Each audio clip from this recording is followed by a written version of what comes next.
Hi, my name is Adrian, and this is my partner, Amelia, somewhere on the screen. And today we're going to present on desert vegetation patterns and a specific pattern that we look at in Baca. So vegetation patterns, what are they good for? What drives them? And what are different examples? So patterns in deserts, and that's the patterns that we're going to primarily be looking at, form due to feedback loops, either positive or negative. And these are definitely influenced by topographical features, including slope, availability of resources, etc. And so patterns are usually formed when an organism experiences a stressor, such as resource inavailability or other environmental stress, and then they choose to form a pattern because it increases their rates of survival, which is important because without forming the pattern, they could die and the entire ecosystem could change. Right, so you can see some photos here of some ecological patterns in desert vegetation.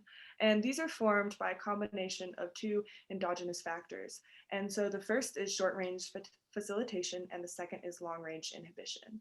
So short-range facilitation is a positive feedback loop where plants grow better and are more likely to survive when they are close together. So the reason why this is the case is because when plants are growing in a group together, there's better water infiltration due to the root systems permeating the soil, so the water is able to percolate through the soil much better than if they weren't there. And also there's a physical barrier of the plants, which can collect water or prevent the water from running away.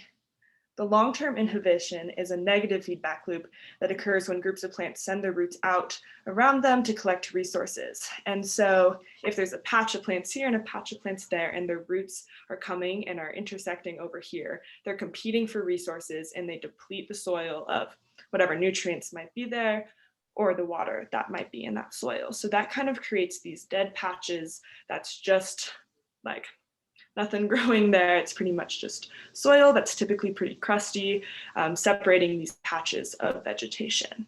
So those are two of the main drivers, but it's also possible that the Jensen and Connell effect might be influencing patterns because it decreases the plant's ability to produce offsprings in the soil that they're currently occupying, and instead have to send them further away. Also, an exogenous factor that's thought to promote the collection of water by plants in a lot of the literature is slope. And so essentially, that's plants form these barriers. The water flows down, gets caught by the plants, can't permeate further, so there's a dead zone. Then water collects on that dead zone, runs down into the plants, and so on and so forth. And so that's kind of thought as you go downhill, the plants will be growing perpendicular in stripes. So why is this significant? This is significant because pattern formations is a very important indicator that the vegetative state is not stable, meaning that this environment could be in a bistable environment where it has two equally stable states that like catastrophic bifurcation. So the literature states that environments have multiple steady states.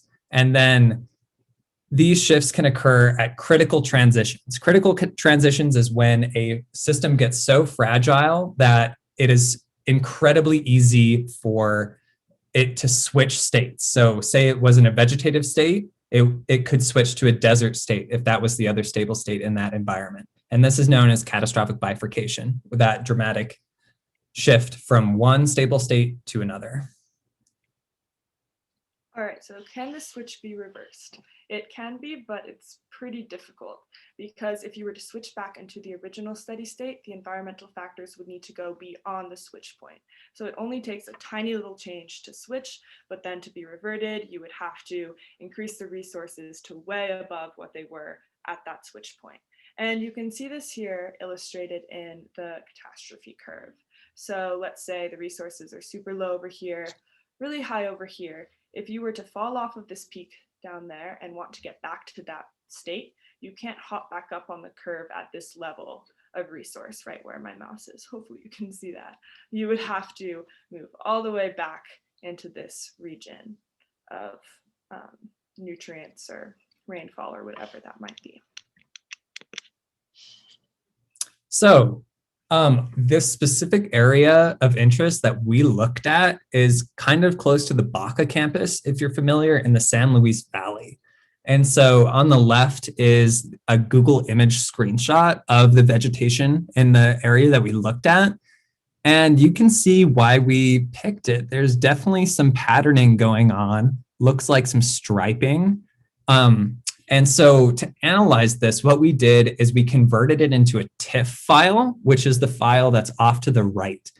This is just a pixelated form of the picture to the left, but it's pixelated a lot, and that's why it looks so kind of weird. But it's so that this program can read the pixels and then through that convert it into math analysis and Fourier transforms, where it's looking for patterns and describing the patterns in a wave form.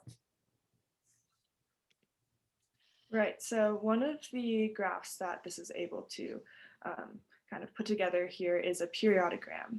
So periodograms show their dominant frequencies and amplitudes. And so you can see here that if this full graph over there were purple, that would mean that there's no dominant frequencies or wavelengths. So that would mean that there wasn't really a pattern. However, you can see here that there's yellow, there's a little bit of orange, and there's these two red spots. And so that shows us that we do have wavelengths, and wavelengths are what are responsible for those patterns. So you see here that there's super strong signal, which means there's two dominant waves, but then there's also a super strong signal all throughout this kind of stripe of yellow over here. So then comparing this periodogram to the actual data that we see. So the significance of the kind of similar linear downward slope that the periodogram has, that is showing that there is a consistent and parallel sloping pattern, which you can definitely see in the sloping pattern off to the right in the Google image screenshot. All right, so we were able to take this periodogram and kind of pick apart the waves that are being represented by it.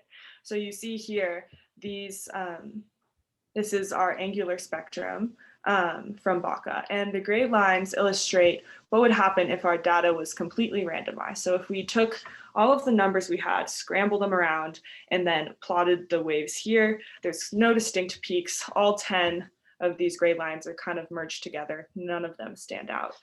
And our red line here shows us our data set in the form it was collected. So this is unrandom. This is what we have actually in Baca.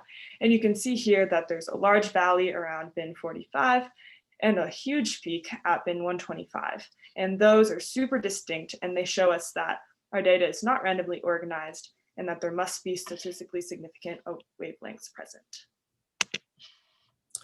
So this is a very similar graph to the one that Amelia just went over, but instead of looking at angular data, it's looking at radial spectrum data. So in the same way, these gray lines represent the randomized data possibilities, and then this red line shows what we actually got. And you can see it's very, very different. So this shows that there is definitely a significant pattern that is not just occurring due to random selection. All right, so now that we know that we really do have a pattern, it's not just a figment of our imagination and what we see with our eyes, it's proven by math. It's one of the possibilities for this could be slope. And a lot of the literature say that the lines would go perpendicular to the slope as a way to catch a lot of the water. However, if you look at this, that's totally not the case. So our slope decreases as you go down this, as you follow this red line, and you can see that it actually goes horizontally to the stripes. And we're not entirely sure why this is the case.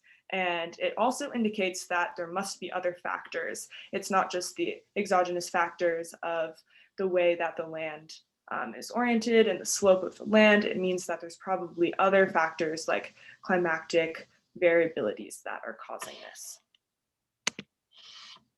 So what does this mean for Baca?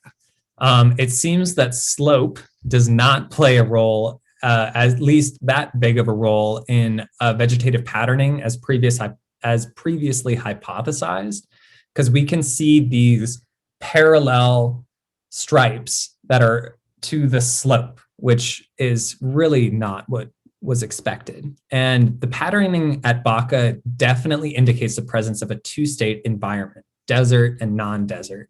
And because there is so much patterning present, it indicates resource strain. So this means that the environment at Baca is at risk of undergoing catastrophic bifurcation because it is being resource strained. This could be due to increasing temperatures, and there wasn't a whole lot of change in rainfall. So we don't think that it's due to rainfall. It could be due to land management techniques because that has also changed quite a bit over the last 200 years and drained the aquifer from under the northern end of the valley. So there are a lot of other things that could be happening, but as climate change progresses and temperatures continue to increase, we can expect this area to become more resource stressed and become even more susceptible to switching from a vegetated state to a desert state. All right, extending beyond Baca. So it's really important to understand these vegetation patterns because they can help us predict whether or not a location or an ecosystem is on the brink of this catastrophic bifurcation. And it's really important to be able to see the signs so that you can kind of step in before things get a little bit too late. It's also really useful when looking at ecosystem resilience. So it's easy to think of these patterns as kind of being a bad thing because it means that, plants are being stressed, the environmental situation is not really in their favor.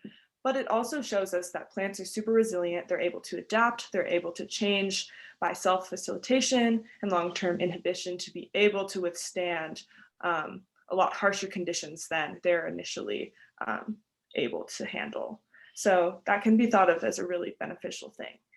And future studies could examine the relationship to topography and slope because, as all of the previous literature has stated, what we saw with the patterns not being perpendicular to the slope really shouldn't be the case. So that means that there's a lot more to look into there and that we don't have everything totally figured out yet. Yeah, thanks.